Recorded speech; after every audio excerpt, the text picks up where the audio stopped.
വിശുദ്ധ മത്തായിയുടെ സുവിശേഷം 2-ാം അധ്യായം 1 മുതൽ 12 വരെയുള്ള തിരുവചനങ്ങൾ. ജ്ഞാനികളുടെ സന്ദർശനം. ഹെറോദേസ് രാജാവിൻ്റെ കാലത്ത് യൂദയായിലെ ബെത്ലഹേമിൽ യേശു ജനിച്ചപ്പോൾ പൗരസ്ത്യ ദേശത്ത് നിന്ന് ജ്ഞാനികൾ ജെറൂസലേമിലെത്തി. അവർ അന്വേഷിച്ചു, എവിടെയാണ് യഹൂദന്മാരുടെ രാജാവായി ജനിച്ചവൻ? ഞങ്ങൾ കിഴക്ക് അവൻ്റെ നക്ഷത്രം കണ്ട് അവനെ ആരാധിക്കാൻ വന്നിരിക്കുകയാണ്. ഇതു കേട്ട് ഹെറോദേസ് രാജാവ് അസ്വസ്ഥനായി, അവനോടൊപ്പം ജെറൂസലേം മുഴുവനും.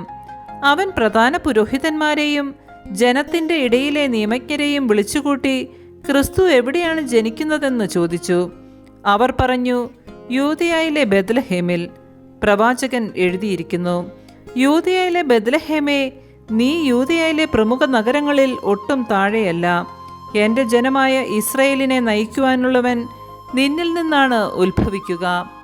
അപ്പോൾ ഹെറോദേസ് ആ ജ്ഞാനികളെ രഹസ്യമായി വിളിച്ച് നക്ഷത്രം പ്രത്യക്ഷപ്പെട്ടത് എപ്പോഴെന്ന് സൂക്ഷ്മമായി ആകാംക്ഷയോടെ അന്വേഷിച്ചറിഞ്ഞു. അവൻ അവരെ ബെത്ലഹേമിലേക്ക് അയച്ചുകൊണ്ട് പറഞ്ഞു, പോയി ശിശുവിനെപ്പറ്റി സൂക്ഷ്മമായി അന്വേഷിക്കുക. അവനെ കണ്ടു കഴിയുമ്പോൾ ഞാനും ചെന്ന് ആരാധിക്കേണ്ടതിന് എന്നെയും അറിയിക്കുക. രാജാവ് പറഞ്ഞത് കേട്ടിട്ട് അവർ പുറപ്പെട്ടു. കിഴക്ക് കണ്ട നക്ഷത്രം അവർക്ക് മുൻപേ നീങ്ങിക്കൊണ്ടിരുന്നു. അത് ശിശു കിടക്കുന്ന സ്ഥലത്തിന് മുകളിൽ വന്നു നിന്നു. നക്ഷത്രം കണ്ടപ്പോൾ അവർ അത്യധികം സന്തോഷിച്ചു. അവർ ഭവനത്തിൽ പ്രവേശിച്ച് ശിശുവിനെ അമ്മയായ മറിയത്തോടുകൂടി കാണുകയും അവനെ കുമ്പിട്ട് ആരാധിക്കുകയും ചെയ്തു. നിക്ഷേപപാത്രങ്ങൾ തുറന്ന് പൊന്നും കുന്തിരുക്കവും മീറയും കാഴ്ചയർപ്പിച്ചു. ഹെറോദിസിന്റെ അടുത്തേക്ക് മടങ്ങിപ്പോകരുതെന്ന് സ്വപ്നത്തിൽ മുന്നറിയിപ്പ് ലഭിച്ചതനുസരിച്ച് അവർ മറ്റൊരു വഴിയെ സ്വദേശത്തേക്ക് പോയി. നമ്മുടെ കർത്താവായ മിശിഹായ്ക്ക് സ്തുതി.